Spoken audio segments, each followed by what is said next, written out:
lot of people Barry Manilow. You make all the young girls cry?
Hello and welcome to Welcome Home Radio. The waters in the mortgage industry can be pretty muddy, whether it's investing, leasing, renting, home insurance, or myths and misconceptions. Welcome Home Radio has the answers for you, the consumer. And now, to help you make the right home buying decision for you and your family, here are your hosts.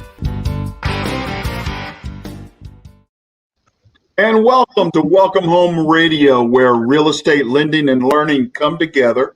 This is your mortgage market update for February 24th. And I do want to say happy thaw week to North Texas. Early this morning, the MBA released mortgage applications data for this week and showing that overall application volume decreased by 12%. Purchases were down 12, as well as refis were down 11. But that still is 50% year-over-year growth in refinances. Higher rates are having some impact on applications. Also, the weather in the Northeast as well as Texas. We're having rates increase now, but we should see a move to a lower rate late spring, early summer. And new home sales, which measure signed contracts for new homes, are up 4.3% in January, which is great news. The median home price, $346,000. That is up 5% year over year. To know our future, we have to watch for changes, and major changes are coming starting March 1st. March 1st, effective for every lender, mortgage application, or the Form 1003, is being changed dramatically, and it starts again this coming Monday. Here today to discuss those changes and their potential impact, of course, are my partners in crime, Alan Pace with Fathom, as well as Tom Hume with Champion School of Real Estate. Guys, great to see y'all thawed out. How did you do first? I got to ask, how did y'all thaw? Everything good? Well, I'm kind of spoiled with the fact that I live in a house where we only use the fireplace anyway, so it didn't matter for us. Well, you're being a caveman. You're used to that stuff. I understand. That is exactly my histories as a Neanderthal, and I want to keep that so the public understands that is my case. But hey, I've got to do this real quick. And David Tanner, hey, great to see you on. Alan, I have to say, I am very sorry for your recent loss during this recent time, loss of an American hero, your father. And just thank you for him, his memory, and what a great son he raised. Well, thank you very much, Blair. He got a full life in, earned some ribbons in the Pacific Theater in World War II, did his best as a CB construction battalion man, and then when they figured out at 14 he worked on the Missouri Pacific Railroad and was really good at dot dash, he got to a ship and was the signalman, flagman, and lightman for a while. So he did his thing in World War II, and he was a great dad to all of us, and we're going to miss him, and he's going to get a full military honor burial probably middle of March. That's awesome. That is awesome to hear. And again, thank you for your family and his service to our country. Hey guys, I am really, really excited to talk about today because I think today is critical to understand the changes that are going to be going on and why, and to let people understand that this is not anything small. Basically, they are taking a 4-page document, the 1003, and turning it into 14 pages. Am I right, Tom? Is that pretty much how you see it? Or am I summarizing it correctly? Well, it does depend on how it's filled out. It's a live animal for sure. Man, it released the Kraken, in my opinion. I mean, we have. It seems like they are putting so much onus on the borrower and the information that's going to be needed to collect or answer or to clarify before it even gets to a loan officer is tremendous. And I think it's going to initially slow down the process. Would you agree with that assessment? Or Well, how do like, you see that? I think majorly, like everything we do, change is always hard for anybody, period, end of story. Whether you're 17 years old or 4 years old or 97, change is something we hate.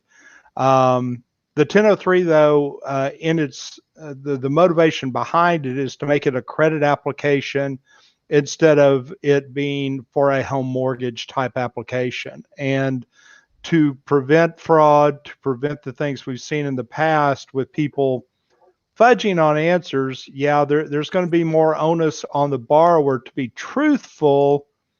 Those people that have always been truthful, they're not going to see any impact. I mean, all it does is make it easier, I think, for an underwriter to actually see a whole picture at the same time instead of flipping back and forth and back and forth. Okay, well then let's explain that.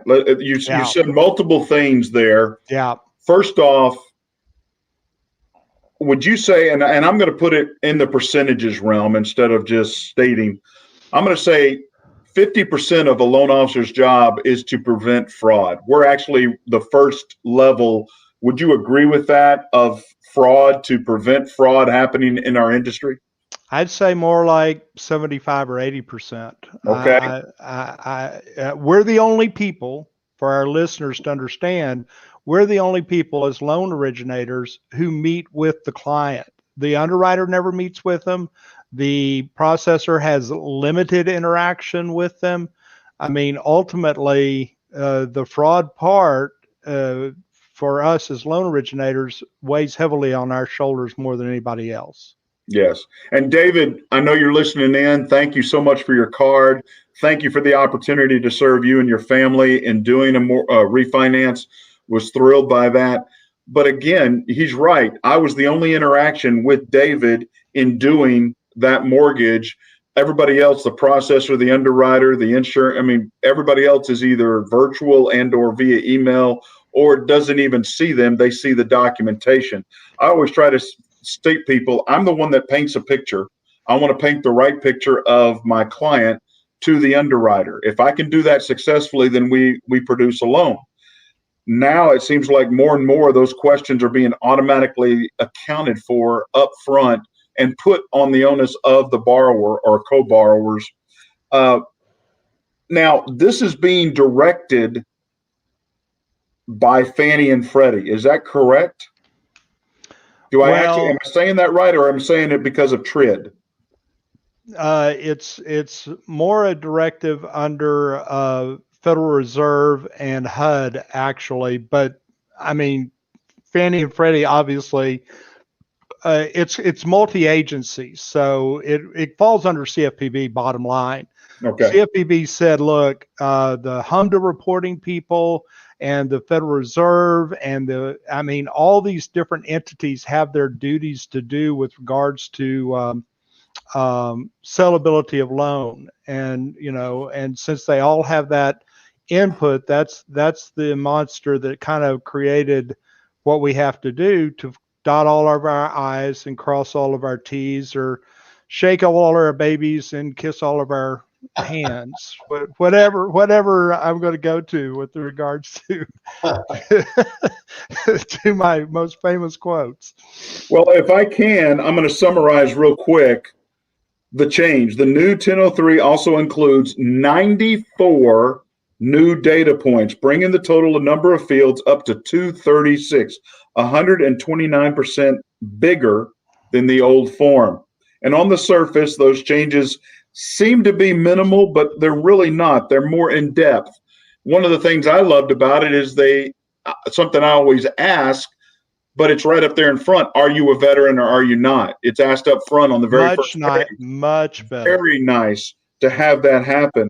But again, 129% more information. So to give the importance to our listeners out there, this is a change that could limit some people from even putting in a loan application, or it's going to make the process much easier and quicker for people on the back end, since we already up front so much information. It can be taken in multiple ways, but we're here to talk about the pros and the cons.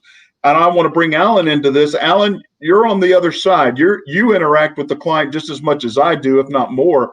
How do you see this what do you see on the surface of this from the realtor side? Well, as a realtor, what you want is accurate information from any lending institution on behalf of your client. So you try to understand your client. Some people understand financing as clients and others do not.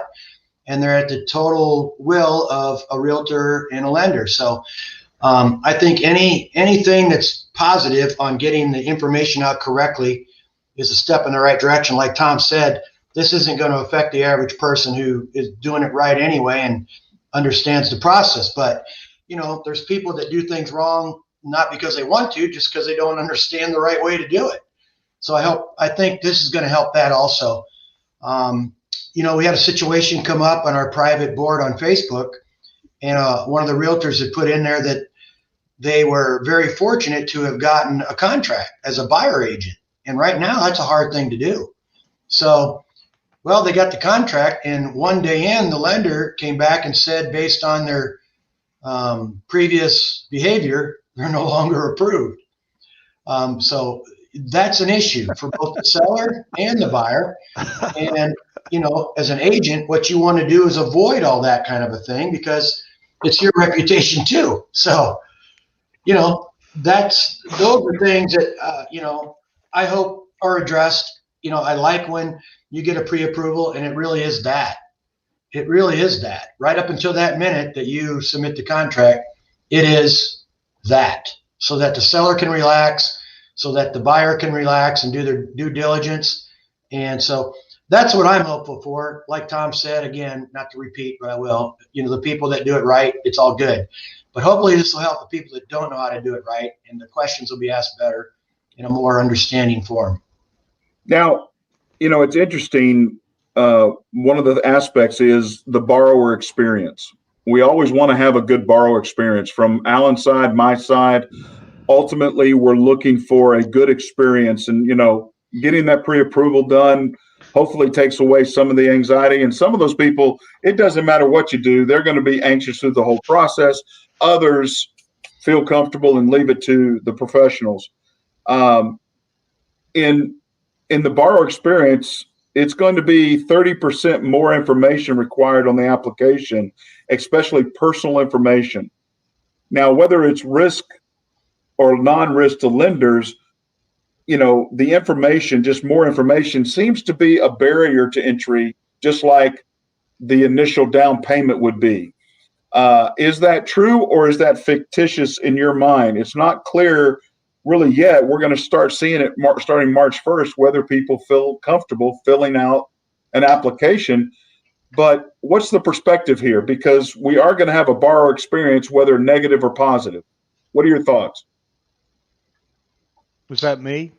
I think it's all positive, and I think people are, in today's society, we're on LinkedIn, we're on Facebook, we're on Instagram, all the other ones, Twitter.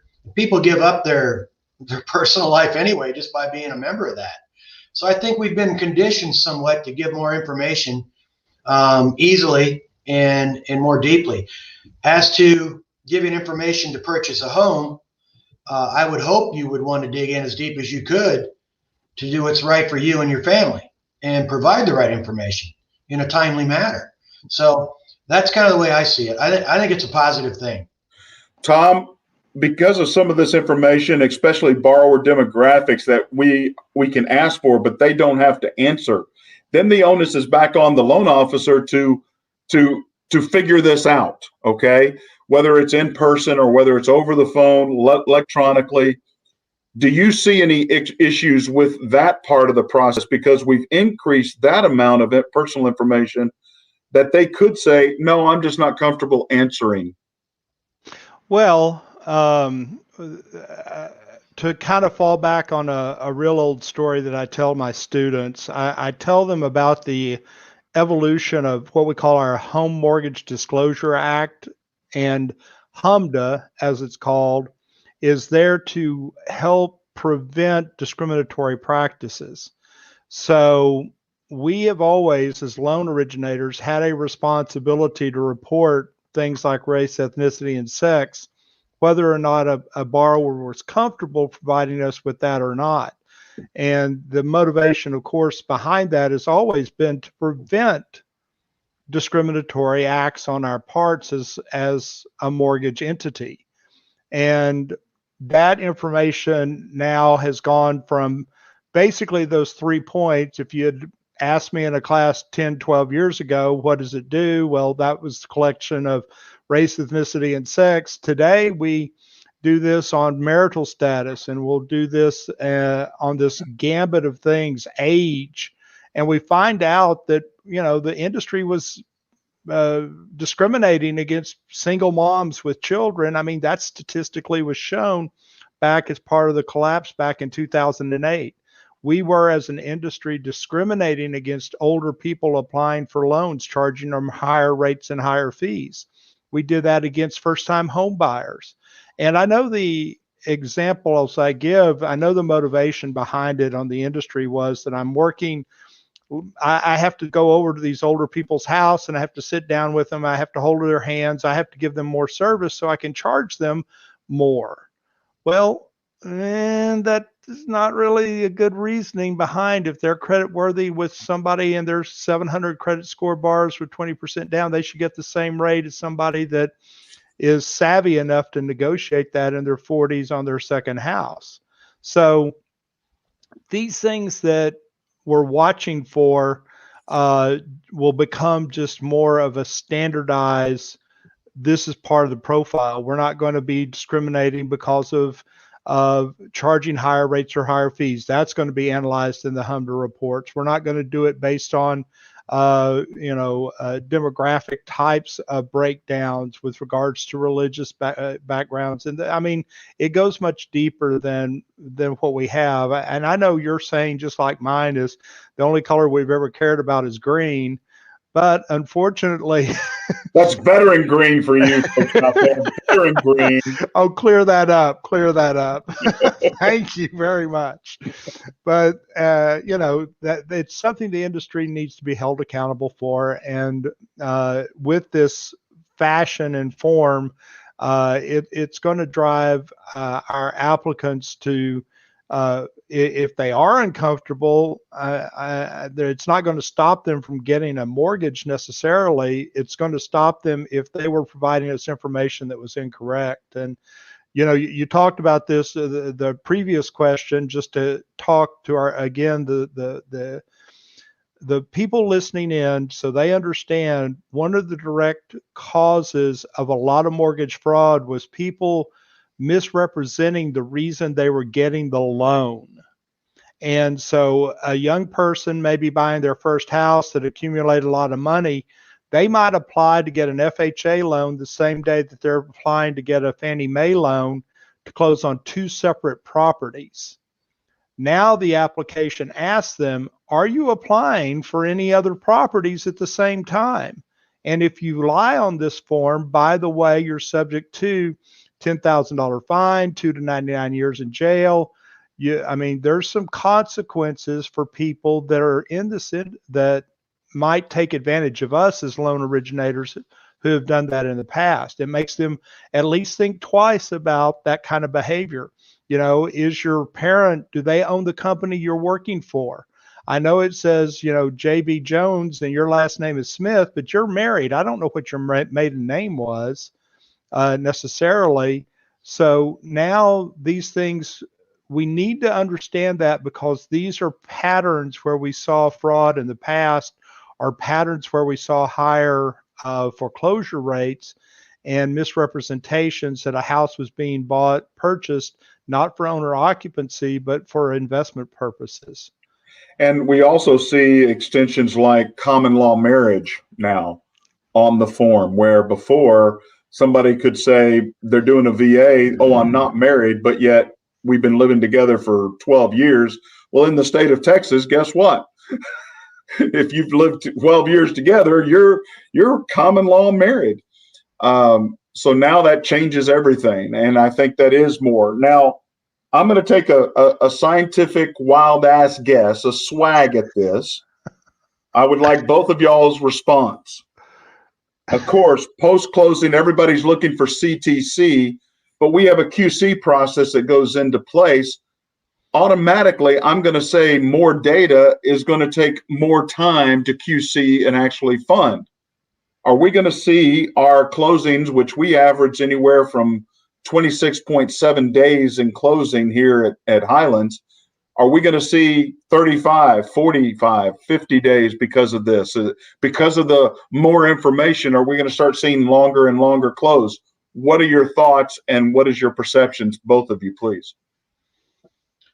I really don't believe so. I remember 7, 8, 9 years ago when we had the 3-day deal come up, remember? You had to wait 3 days once you got the disclosure and all that stuff. And everybody I know is like, oh, it's the end of the world. It's going to take forever to close. And what a mess.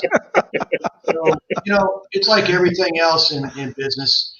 It evolves. The times have changed. Statuses have changed. And I really think maybe there's an adjustment period, as with everything new. It might take somebody longer to do something, or maybe they do need a piece of information that takes a little longer to get. But I think, after the initial little bump in the road, I think it'll settle back down. I think you'll be saying you're still willing to close in under 30 days. That's my opinion. Tom? And I would say from the same perspective that there could be a lot of this information that we're gathering has already been synthesized into our reporting mechanism. What the new 1003 does is it helps computerize the information more readily. In other words, where it's going to be kind of a seamless process behind the consumer's back, even behind the loan officer's back. The loan officer should be very apprised that they should be smart about filling out this application now, because that's a big word. There's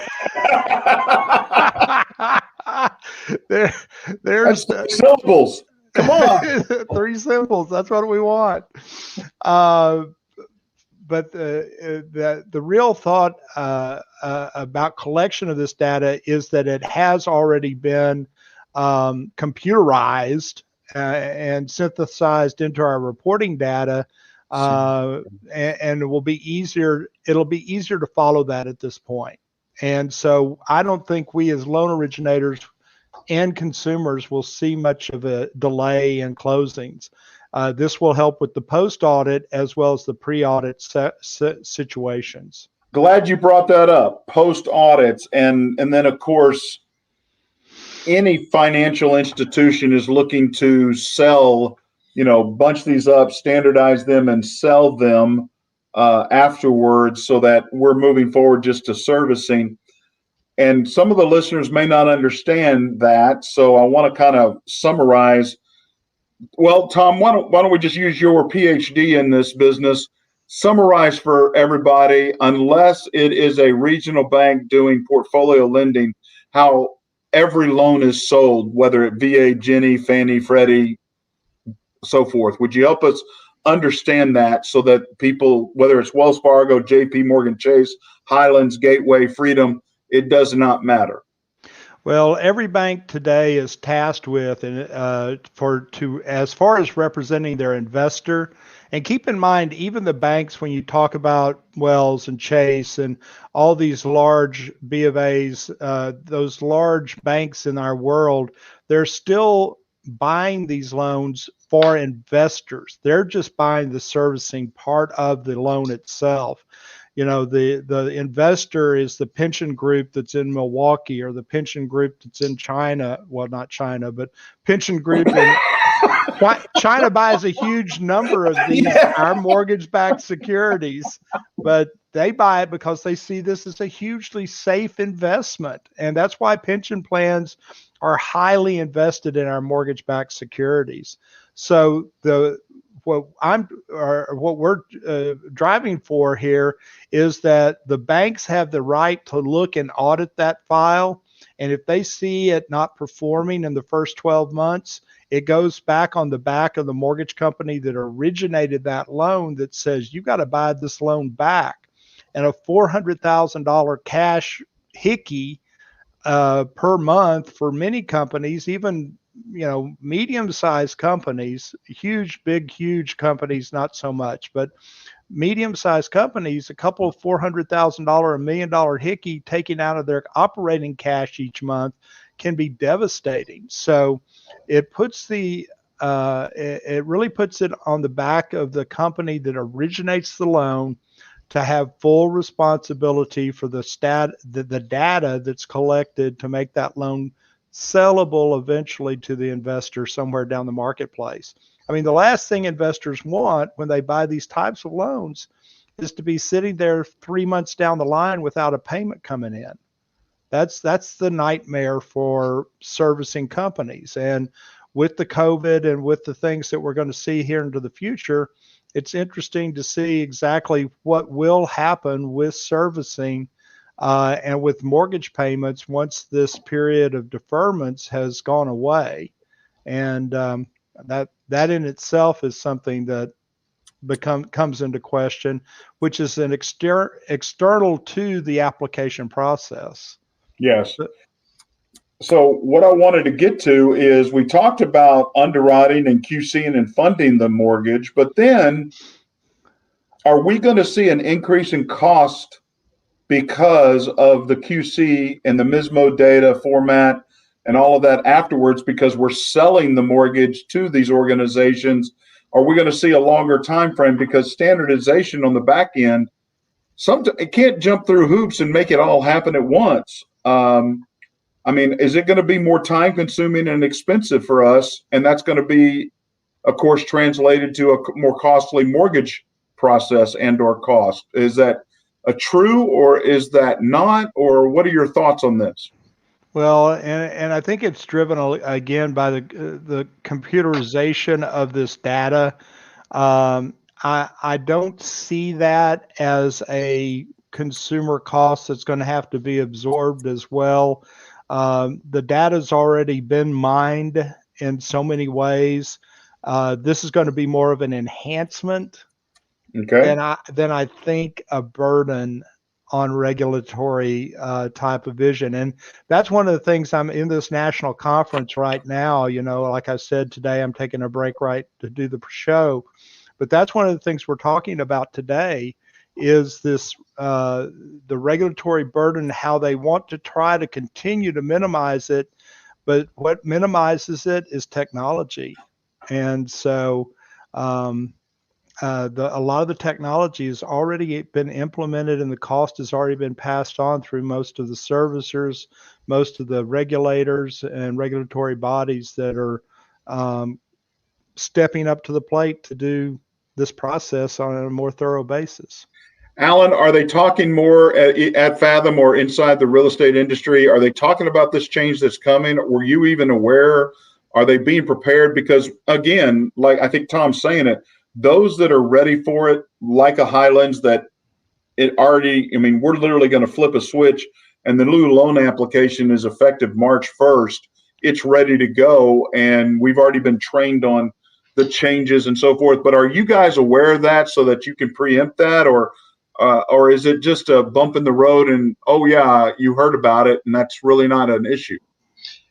Well, with Fathom specifically, it's made up a lot of veteran realtors that have come from other brokerages. And with what they bring to the company is a bunch of their lenders, good lenders like yourself that stay in front of things and inform people like me what's going on. I've said it on this show a billion times, and I tell it to my clients every time I'm talking to them. I'm a realtor. I stay in my lane. I'm not a lender. I'm not a title company. I'm not an appraiser. They're professionals in their own right, and I let them do that. I have to know enough about it, about everything, to get through basically every situation you run into. But I think the majority of us have the support of you and folks like you that, I think you obviously jumped on it right away, which meant I jumped on it right away because you taught me. And that is a good thing. And Ooh. yeah. Can I have a recommendation for champions here? Wow, I like that. I That's love why that. we call him Mr. Thomas. Hey, it's a very good point that came up here, Tom and Alan. This weekend, of course, with what happened last week, us coming out of a historical freeze of Texas for the most part, FEMA came in on Saturday and effectively made the state of Texas a disaster area. Now, they initially 77 counties, they added another 23, but the majority of Texas counties are considered in the disaster. What does that do? It does one major thing. Any loan that's in process, an appraisal already been done that is not already closed and funded, guess what we had to do? We have to do a reinspection. Tom, help our listeners understand this requirement coming on board and having to happen. Because literally Saturday was a jump through the hoops day for 4 mortgages for me that were all closing this week, and just wanted to kind of get an idea. And thank goodness I have great realtors like Alan to help through that process. But help our listeners understand what took place. What does it mean to be a disaster area, and how long will that be in place for? Well, the disaster declaration piece it works on multiple levels. First off, it works on the level if you are in process. One of the first things it's going to require is that the house is still in good shape, because the collateral, of course, is one of the primary things after the person's credit to repay the loan.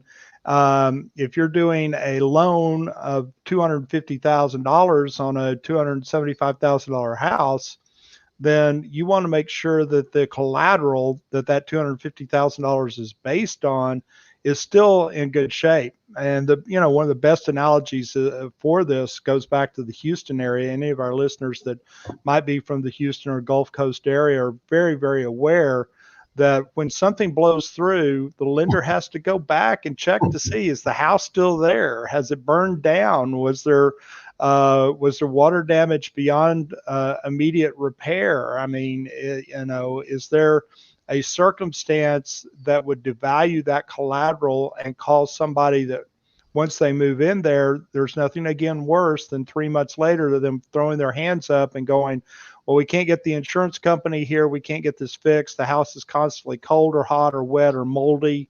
And moldy is a problem now because not necessarily that we had so much water damage during the storm, but after the storm, I've seen horror pictures of even some of our instructors here with champions whose roof, the second floor bathroom, fell through to the first floor from pipes breaking, and the water making everything soft and gives way to where it's just collapsed.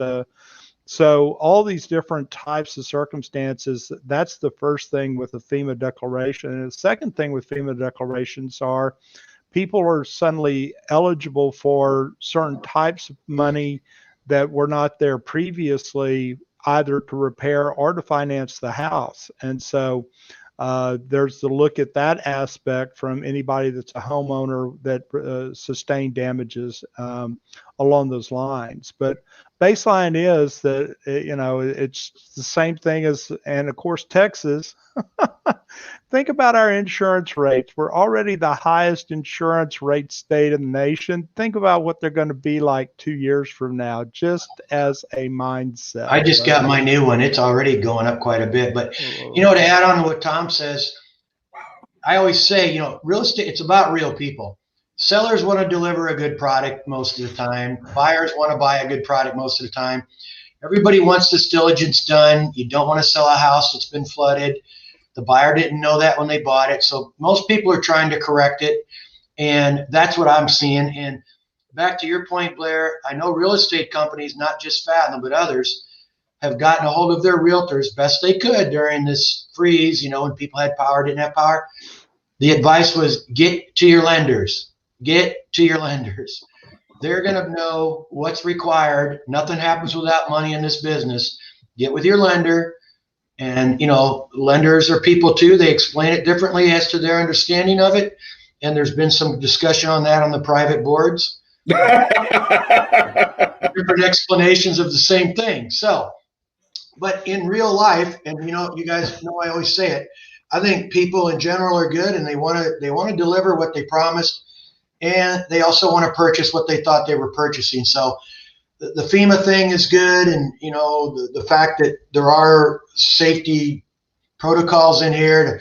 But again, it's that green monster. They're looking more about the money, like Tom said, the collateral, where I think the people are looking at more like, deliver a good product, buy what I'm trying to buy. And so, there's all of that going around. And on top of that, there's human emotion. We all went through it. I mean, sure. It was 2 below at my house here. And I'm telling you, thank God we live next to a fire department. We didn't blink. Power stayed on. Pipes are good. And I'll never complain about a siren again, not once. Well, I got to tell you, Police department and fire department across the street. Stop bragging. We were without power for 14 hours, and that's when the ice rink developed in our backyard. Tomorrow is when my pool guy is going to come out and actually restart the pool and test everything out. We had frozen pipes, frozen everything, and thank goodness through God's hand blessing, we're okay. Guys, listeners out there, please, if you have questions, please put them up on the board. We'll be glad to approach them real quick. We've got a few more minutes here if no questions come in, so please don't hesitate. You also can find us at KVGI Media on YouTube as well as Facebook and at Welcome Home Radio Facebook. And one more thing, Blair, and I've talked to people that can't watch it live because they're working, but if you're watching this right now and it's midnight, you have time to watch it and you have questions, go ahead and write them in there, and we'll get to them the next time we're on. Amen. That's a good one. Guys, we've got a lot of new things coming up this year. We are to a new platform. Again, not new platform, but new time scheduling. We are on next week, the first week in March. So we will be there, then it will alternate. But wrapping up this change, wrapping up the industry, it is for the best. We all seem to, like you said earlier, Tom, nobody likes change. Nobody likes to make a move. But ultimately, this will be better for the industry. We just have to adapt. Please find somebody you trust, find questions, ask them, be aware of it, and just answer that form as much as you can, because lenders are going to have to answer these questions and or give. I would hate to think that somebody's out there best guessing the situation. But again, there are a lot more. I mean, I go from 4 pages to 14 pages. It just makes my body cringe. I mean, when Tom told me the test was going to go from 4 hours, I just cringed at taking my test. So he prepared me well, but it is an opportunity for us to do a better job. And also, again, Tom said it, 75-80% of our job is to worry about fraud. Any final comments, thoughts, questions? I just I'll follow up on what you just said. And for the average folk out there buying or selling a home, that's what you want of people like Blair. You want him to be up to date on the various, legal issues when it comes to lending, so that your transaction is smooth and clear. And fraud is a big deal. You go back to 2006 or 7, 5, whenever that was. There was a lot of stuff going on back then. I don't think it's directly related to what's going on, or why the changes are. But we've had some tough lessons in the past in real estate, where there are some similarities right now where you can't buy a home. There's no inventory. I mean, almost none. And I'm not kidding you. I'm seeing things where people are offering on a $500,000 home, 150 over it, and they're not getting it. So Wow. it depends on how bad people are. It's happening. I mean, it is happening. And it's not just happening in Dallas, Fort Worth. You know, we had talked to somebody in Denver this morning. Denver is just dying. So it's healthy in the respect that there's a lot of demand, but it's really an unhealthy supply out there, and it's frustrating a lot of buyers right now. And sellers rule the world. But I've got listings I'm getting ready to post up there, but until I can find them a house, they got to have a place to live when they sell. So I've got two more things I want to ask about before we go. And again, try to bear with us, listeners, a little bit. Let's talk about the inventory, but let's talk about what took place recently with Zillow. Alan, you and I talked about it. I think you ought to give your view, but I also want to hear what Tom's view, that Zillow has gotten into this. What is the application called? Time or Showing time. Showing time. Showing time was purchased by Zillow, and this means they literally have all the data on any realtor if that's who you use for setting up scheduling showings of homes. Let me understand. What are your thoughts on this? Go ahead, Tom. Asking me first. Corporations are people too. I can't fathom why your local MLS, wants to allow corporations to be people like that, to have the same access as people. I mean, we interpret, or we want human interpretation. This is just, again, part of the mechanization of the industry.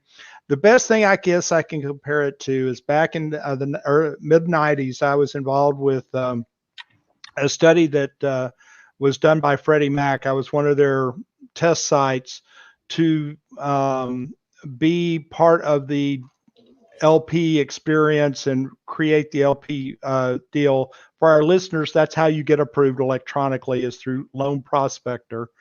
But at that time, it was said that would kill the mortgage industry, and that would eventually be the death nail for every lender out there, would be the fact you could go online and you could do the same thing directly with a computer that you could do with a human. And I'm hoping and praying that this is the same thing. Obviously, mortgage loan originators did not die off. They did not go away. They did not become extinct because of that ready, well, except for some, but that ready access to computerized information. I think and I hope that for realtors, this will be the same experience, that at first there was a lot of upheaval and they felt like this could be a death nail to the industry, but people still require people like Alan with great knowledge, with intelligence, with the ability to speak, to be able to explain things in the process that a computer can't do. And so end result is that I hate having Zillow with all the data that we analyze, but there still takes that bottom line analysis that a human being, I think, does better than a computer with regards to needs and property types and the emotional piece that's involved with buying a property that's so important to have out there. I think what's going to happen, and there is a lot of stuff going on right now, but eventually it's going to make us all stronger and tougher, I think. And already we have Fathom offers. I can do everything Zillow can do. I can do it better because I'm doing it personally. And so Zillow doesn't scare me from that aspect.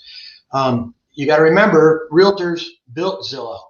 They subscribe to them monthly for leads. Okay. So realtors created this monster. And now the monster bought Showing Time for $500 million. And that's unnerving because that's who we go to schedule. And I don't like that little hip pocket advantage, maybe, that all that information is. And So, but you're going to see other showing services come out of the woodwork. You're going to see people leaving showing time, I think. All the major brokerages have got answers to, sell it conventionally, bridge type situations. Okay, so you can get your money for your house before so you can go buy the home. You can get it right away without having to sell your house first conventionally. And then there's the investor situation where they'll pay less money. And if that doesn't work, I can call Tom and give him opportunity. That to me is going to make me a better realtor down the road. Do I like it? No. Do I like what the MLS has done? No. Do I think the NRA, the National Association of Realtors, they haven't stepped up either. And they're supposed to be our love thing, and we ain't getting the love right now. So, but I think eventually it's going to calm down like everything has in the past, and we're going to move on just fine. But make no mistake about it. Zillow is here. They're huge. They're big. They're here to stay. They're going to do lending. They're going to get in. They're going to do title. They're going to do it all. And that's just where it's going. So you're either going to prepare to compete against them and use what God gave you, your personality and your knowledge, and you're going to go out there and still make it happen, or probably going to get kicked to the curb a little bit. There will be some realtors getting out of this business. Trust me. Well, I want to cover one final question, and great answers. And David, thank you for, yes, I see your inputting here on Zillow. One of the things that I think is we've talked about in the past, but it's still coming, and this is dealing with the inventory, is that we have a forbearance that is taking place. Tom, there's over 3 million homes in forbearance right now, and it has been proven 87% never come out of forbearance. What is your thoughts to what's going to happen? What does Alan and other realtors need to be prepared for? And what does the market need to be prepared for down the road when those forbearance start closing and you've got home sales shortages? Is that what I see, or am I missing something? I don't think you're missing anything, but for Alan, from his perspective, is get ready to have some inventory finally. I know that sounds horrible. No, it's healthy. Coming out of the 2008 thing, I can't even remember what year it was exactly, but I sold a lot of investors a lot of properties back then. And so I made it. Okay, I got through it, or the volume was, but after that, there was inventory and buyers could be picky for a while. And, the market has a way of straightening itself out with supply and demand. So I hate that people are going to lose their homes, but if there's 3 million of them out there and 87% aren't going to recover, Tom's right. There's going to be inventory. I mean, Tom, is that the right picture I'm seeing? Am I painting the wrong picture? Because I don't want to let our listeners think of something different. I don't know how the government could step in, because they've already put the stopgaps in place to. I don't see how the private investor can continue to take the hit on the chin without finally saying that we got to pull the string. We can sell this. It's going to force a lot of people to sell, maybe that have equity in their house. At least, hopefully, they're not going to walk away without an equity position. But if you can't make your payment, you can't make your payment. Now, keep in mind that, again, a lot of job losses have been in the lower end of the spectrum with regards to people that are currently unemployed. Those lower end spectrum folks don't own homes. So there is kind of this underlying piece of the economy of the haves and have-nots that has always existed, but it's going to be maybe more prevalent into the future here. And it's going on right now, and Tom and I will talk about this more later on the side here, but I know one big investor that's unloading properties left and right now. I mean, and they are actually nothing wrong with it. I don't know if it's age. I don't know if it's just I've done what I want to do and now I'm going to take my money and go to the Bahamas or Costa Rica. Could be. For whatever reason, they're unloading some of their properties. And their profit is going to be somebody else's saving grace. They're actually going to get a home to live in. So that inventory is starting to pop up a little bit. And I just mean that recently because the last 2 weeks I've noticed the same individual unloading. So doesn't mean it's a great price if you're an investor. Obviously, they're trying to make money and sell it to a proper buyer who just wants to move in and live. But there are a couple fixer-uppers out there. That's why I'm thinking maybe the individuals or the company or whatever are maybe they've had enough, a good 20-year run and they're done. I don't know. But that inventory is coming onto the market and it's perfect timing. They have something people want and people are going to pay for it. Well, I think we've gone across so many different things. Again, the highest point, I believe the industry continues to change for the better. We will get through this, but you need to be in communication with a trusted advisor who knows it and stay in contact. And so, guys, I just thank you so much for this day. Glad the thaw is working in y'all's favor. We're still going to see. Hopefully the pool will be okay. But I just appreciate y'all. Thank you so much. I'm Blair Thomas. I'm Tom Holm with Champion School of Real Estate. And I'm Alan Pace, a realtor with Fathom Realty. Thanks for joining us. God bless. We'll see you next week.